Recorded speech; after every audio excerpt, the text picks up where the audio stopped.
right, so I'm here with my captains this past year, Cassidy Raridan and Aubrey Carey, and they finished a great year. Of course, we won the state, so that was pretty exciting. But I just want to talk about all sides of leadership, the fun parts, but also kind of the dark side that's a little harder that nobody sees. Mm-hmm. So I don't know what you want to start with, but what was different maybe about being a captain than you expected? I would say there's some things you don't realize you have to deal with as captain, like things behind the scenes. Yeah. If someone's saying something about someone, being the one to step in and be like, we shouldn't be talking about that person, like they're our teammate, and having like that side of like, oh, they got kind of mad at me, but I should have done it because it's my teammate, like we shouldn't be doing that. But like the feeling of like, oh, now that person's mad at me, even though they shouldn't be, but like having to be that person, I didn't realize that like that would have had to have happened. Yeah, because a lot of being a captain is squelching the stuff that's going on behind the scenes and keeping the train going and not like, and it's not easy. It's not easy. What part was fun for you? All of it. All of it? I loved getting to see different people step up and take different roles this year, and I genuinely believe that is why we moved as smoothly and as confidently as we did, because I think everyone stepped up to be a leader this year, and like when they knew it was their time, they did their time, and I think that really helped like all of us. And I think you guys were gracious enough to not go, hey, I'm the captain. And it's, I think a big mistake a lot of captains make is being power hungry and wanting to be the one up front and wanting to always be in charge. And you guys were very great about delegating and about allowing people that weren't maybe even delegated to just stepping in on a given day. That made it better. Let's talk choreography. I feel like you helped a lot with that. So was that stress or was it fun? I love choreography. I thought it was a really fun thing to like step up and be a part of it. I think last year I did choreography team, but I don't think I did as much as we did this year, and then being a part of that and then having the choreography be so good and then finding the little things that need to be changed. I liked being able to take those parts and figure them out. But it is pressure too. It is, yes. Yeah, it's pressure in that, okay, something's not working, and now, and now you have to go back that night when you're tired after practice and after studio, and now you have to come up with something by the next day. So that can be I think it's a lot of dedication for that and wanting to be the one to go back and do it on your own time, because I think that's hard for some people. Yeah. I think one thing that is I always tell captains before we start is worry the job gets done, not who gets the credit. And I think you guys were good at that. Like just caring that everything got done, but not being so worried that you were the one doing it. Yeah. So that's important.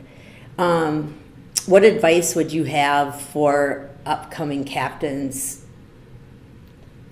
Probably being adaptable. Yeah. Like when things are thrown your way, whether you expect them or not, just being able to like take a deep breath and be like, all right, we're handling this.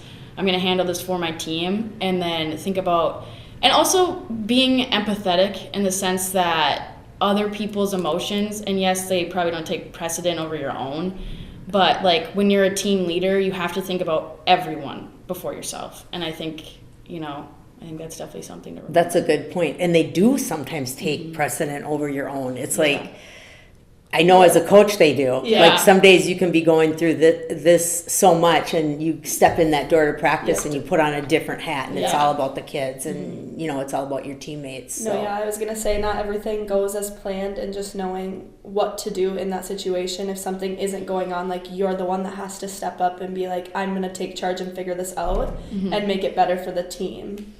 Don't you think communication is huge? Like learning to be communicative with your coaches as well as your teammates. And, I like the part where you're saying you're dealing with things behind the scenes, because that's what a captain needs to do. I remember one day I went in the locker room, and this is years ago, one of our captains was talking like right with somebody against the wall, like, and it was stern, I could tell.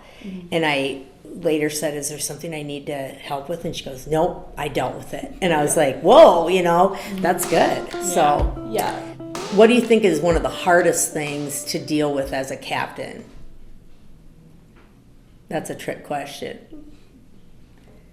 Maybe when kids don't agree, or like I think it's more so hard that we're all friends, and then if you do have to be the person to be like, oh no, don't do that, or we're not doing that right now, or listen, pay attention, like somebody else is talking, and just having to be like step into that role of almost like not a coach, but like kind of, like this is what we're doing now, and listen, and they're all your friends, so then I feel like that kind of gets a little tough sometimes. But. Well, I've always said I can be tough, and I go and back and I'm with my other friends, and I don't have to go to school with them and everything, where you guys are their friends, and it's very hard to put that captain hat on and then go back. And I think that was especially hard for me because I was in the role of like being injured and I wasn't out there, so like seeing that side of it and like seeing how the coaches feel and trying to get the team to understand that was like a kind of hard thing, but we like figured out the connection of like when we're at practice, like we're trying to help, and like we need to be like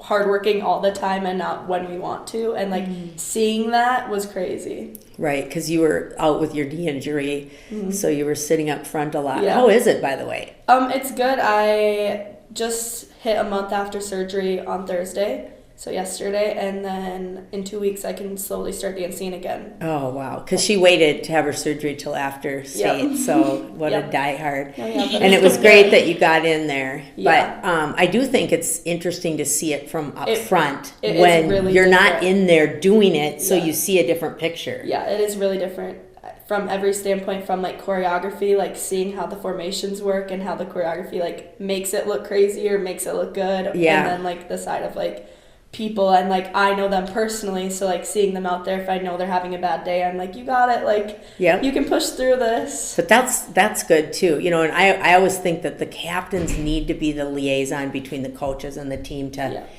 what's going on in there. And sometimes I think one of the roles captains need is to go to the coach and say, hey, you have to be aware so-and-so just broke up with her boyfriend today. She's having a bad day. Maybe take it a little easy on her, because we don't know. We're not there. What about, and we didn't have this happen that I know of, but what about if kids are not following rules in terms of, Minnesota State High School League rules, and how hard is that as a captain when you know stuff's going on?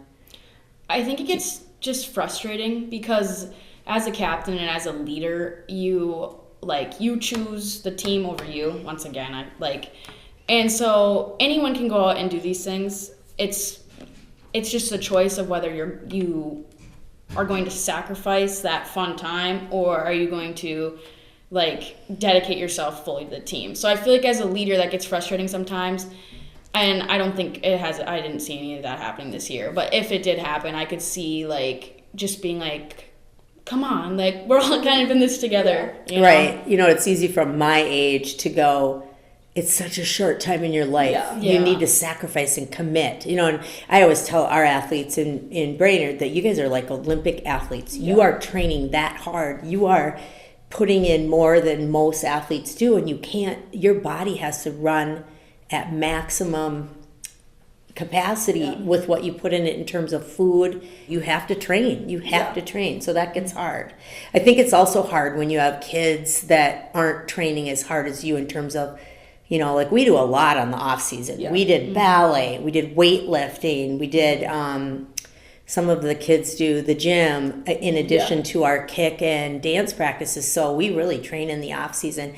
And I would say 99% of our kids do, but it's hard when that 1% doesn't, but then expects to be there. That was one thing with my injury when I wanted to be in there so bad, and almost everyone on the team would be pushing their hardest, and there'd be one person just that day that you're come on, we just need a little bit more from you. I would die to be in there right now. Right. And I think sometimes having an injury makes you see things a whole different way. Because it really does. You were injured last year. Because then you realize I would give anything to be out there. And we all have those days where we're is it time to go yet? Everybody has those days. And that's a good point with leadership too, is I think that you have to move to the front when you're having a great day and lead when you're needed. And some days you might not be feeling at the best. And I mean, I've even said to my assistant coaches, Allie, really take it today because I'm not feeling the best or whatever. And I think it's important to know you're human as a captain, And the more human you can be, the better, probably, for your team. So rookies, when they come on the team, they don't always get how hard we train.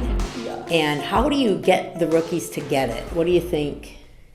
I think just by seeing the dedication and the time that every single kid puts in, I think the rookies like quickly catch on and are like, oh, this is like a lot more serious than I expected. Right, it's a big change from studio to And I think like being the person next to them, pushing yourself to be your best and working as hard as you can, it makes them want to be like, I want to be as good as them. I want to work as hard as them. I think seniors can do a lot for that. Yes. Seniors and upperclassmen, like vets. That, and I know we talk about this a lot out in the hall or whatever, is if you're not working hard, they're not going to be working hard. Because they don't understand it. They don't get it. And so if you goof off, and, that's why we talk a lot about, like, what's going to get passed on the next year with our culture and stuff. And, boy, if you are not working hard, they're certainly not going to work hard. And we have a fine line when we get goofy once in a while, which we love to, but then you have to learn to get right back at it. And that's where I feel the upperclassmen really need to go, all right, rein it in here, reel it in. We need to get back on track. All right, you guys, let's talk a little bit about our culture. What do you think is great about our culture?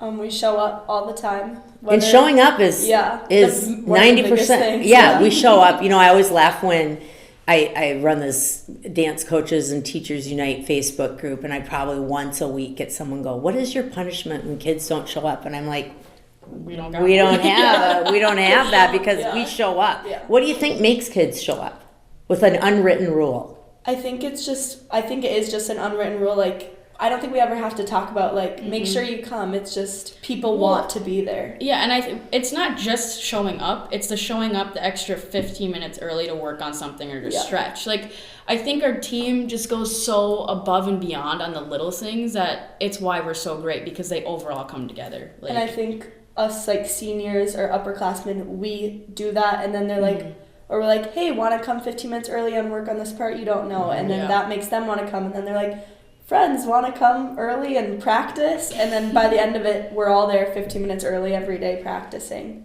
I feel it's huge part of the culture is that the coach can have the expectation, but the athletes have to drive it. And you guys drove it. And, we want that to continue in the years to come with the alumni. And it's really cool, I think, when our alumni come back, every time they have a day off, you see them there and you realize they want it to keep going too, you know.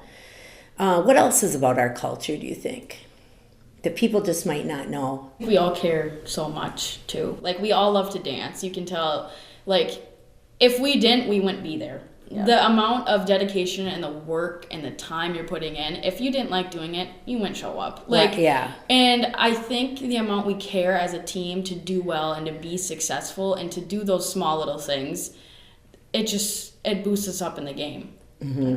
For sure. One thing I would say is, like, we're like a family. We've been together since we've been so young, and I think that's such a big part of our culture because it brings us all together, and it just makes us so much closer, and then it shows as we're dancing. Like, when you watch us, you can tell that we, like, all love each other and are there pushing for each other.